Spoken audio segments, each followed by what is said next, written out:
کچھ ان کے پاس پیریڈ بچتا ہے، اس رقم کو کیا وہ خود استعمال کر سکتے ہیں؟ اصل میں اس رقم کے حوالے سے پہلے فقہ اسلامی کے دو ضابطے سمجھنے کی حاجت ہے۔ صحیح۔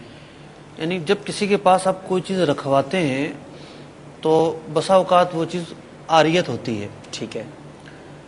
یعنی عاریت یہ ہوتی ہے کہ چیز دی جائے گی اور وہ استعمال کرے گا اور واپس مل جائے گی، وہ چیز باقی رہے گی۔ جیسے کوئی برتن لے گیا، پتیلا لے گیا، کسی کا مہمان آ گئے تھے، وہ چیز واپس ہو جائے، یہ ہے عاریت۔ ٹھیک ہے۔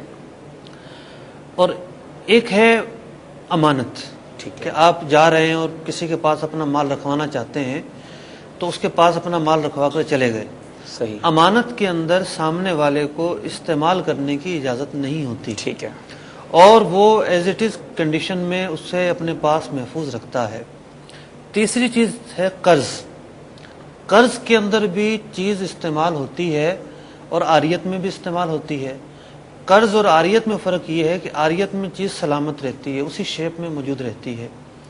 قرض میں یہ ہوتا ہے کہ مثال کے طور پہ کسی نے گندم قرض میں لی، ٹھیک ہے، تو وہ اس کو فنا کر دے، اس سے آٹا بنائے، روٹی پکائے، کھائے، بیچے، فروخت کرے، جو چاہے کرے، لیکن جب واپس کرے گا تو اسی کی طرح اسے گندم لوٹا دے۔ ٹھیک ہے۔ تو قرض کے اندر یہ ہوتا ہے کہ قرض اس لیے لیا جاتا ہے کہ جو اپنے مقاصد ہیں، جو اپنی ضرورتیں اور حاجتیں ہیں، جی، ان کو پورا کیا جا سکے اور اس چیز کو تصرف میں لایا جاتا ہے۔ ٹھیک ہے، ٹھیک ہے، امانت میں بالکل تصرف میں نہیں لایا جا سکتا۔ ٹھیک ہے، عاریت کے اندر تصرف میں تو لایا جاتا ہے لیکن چیز برقرار رہتی ہے۔ ٹھیک ہے۔ جس طرح میں نے گندم کی مثال دی کہ اس میں وہ ختم ہوگی، فنا ہوگی، بیچ دی۔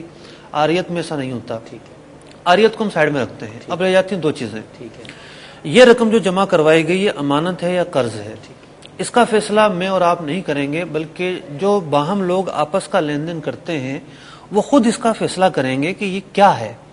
ہم یہ دیکھتے ہیں کہ لوگ جب اس رقم کو دیتے ہیں تو انہیں اعتراض نہیں ہوتا کہ یہ سامنے والا استعمال نہ کرے یا کرے، اس سے کوئی سروکار نہیں ہوتا، اور عرفی طور پر ایک اجازت ہوتی ہے۔ اور بی سی ڈالنے والے لوگ جو مشقت اٹھاتے ہیں، مطلب وصولی کی مشقت، پہنچانے کی اور اس کی حفاظت وغیرہ، یہ بھی یہی ہوتی ہے کہ انہیں مطلب کہ چاہیے ہوتا ہے، استعمال کرنا ہوتا ہے۔ تو ہمارے عرف کو اگر دیکھا جائے، الفاظوں میں کوئی نہیں بولتا، تو یہ جو رقم ہے بی سی کی قرض کے حکم میں ہے۔ اچھا، پہلا تو فیصلہ یہ تھا کہ قرض ہے یا امانت ہے، تو عرفاً ہمیں جو نظر آ رہا ہے، جو شرعاً ہم اسے قرار دے سکتے ہیں، وہ ہے قرض۔ اب قرض اور امانت کے کئی احکام میں فرق ہے۔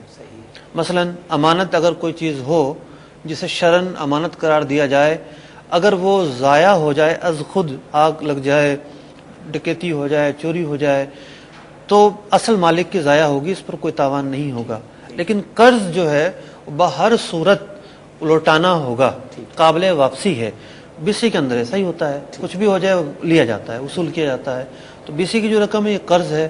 جب قرض ہے تو وصول کرنے والے کو، جس کے پاس جمع ہے، جو جمع کر رہا ہے، لوگ اسے گویا کہ قرض دے رہے ہیں اپنی رقم کو، اسے استعمال کرنے کی بلا شبہ اجازت ہے۔ ٹھیک ہے۔ بہت پیارے انداز میں آپ نے ہمیں قرض، عاریت اور امانت کے احکام بھی سمجھائے، اور یہ پتہ چلا کہ اب جو بی سی وصول کرنے والا ہے وہ اس رقم کو استعمال کر سکتا ہے، لیکن اب وہ مقروض بھی ہو گیا ہے، اینی ہاؤ اس کو وہ رقم لوٹانی ہوگی۔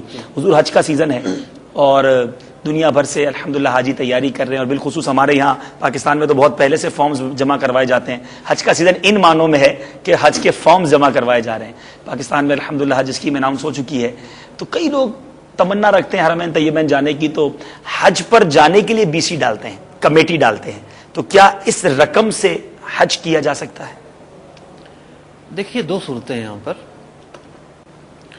کہ کسی کی مثال کے طور پر پہلی کمیٹی نکل آئی ہے 2 لاکھ روپے کی، اور اس نے جمع کیے ہیں 10 لاکھ روپے، تو یہ جو بقیہ 1,90,000 روپے ملے ہیں یہ لوگوں کا قرضہ ہے۔ ٹھیک ہے۔ اور اگر آخر میں نکلی ہے تو ظاہر بات ہے ساری ہی رقم اس کی ہوگی، ٹھیک ہے۔ درمیان میں نکلی ہے تو آدھی تو اس کی ہوگی۔ ٹھیک ہے۔ شبہ یہاں آتا ہے کہ اس نے مطلب پیسے کم جمع کروائے ہیں، جو زائد اسے ملے ہیں، لوگوں کا قرضہ ہے، اس سے حج ہو سکتا ہے یا نہیں ہو سکتا۔ صحیح۔ اصل میں اس شبے کی ایک بنیاد ہے۔ یہ شبہ کیوں پیدا ہوا؟ اس کی بنیاد یہ ہے کہ ایک مطلب بعض لوگ ایسے ہوتے ہیں کہ جو لوگوں کے پاس جا کر ریکویسٹ کرتے ہیں مجھے عمرہ کروا دو، مجھے حج کروا دو، مجھے شوق ہے، جس طرح ایک بھکاری بھیک مانگتا ہے یہ جا کر لوگوں سے سوال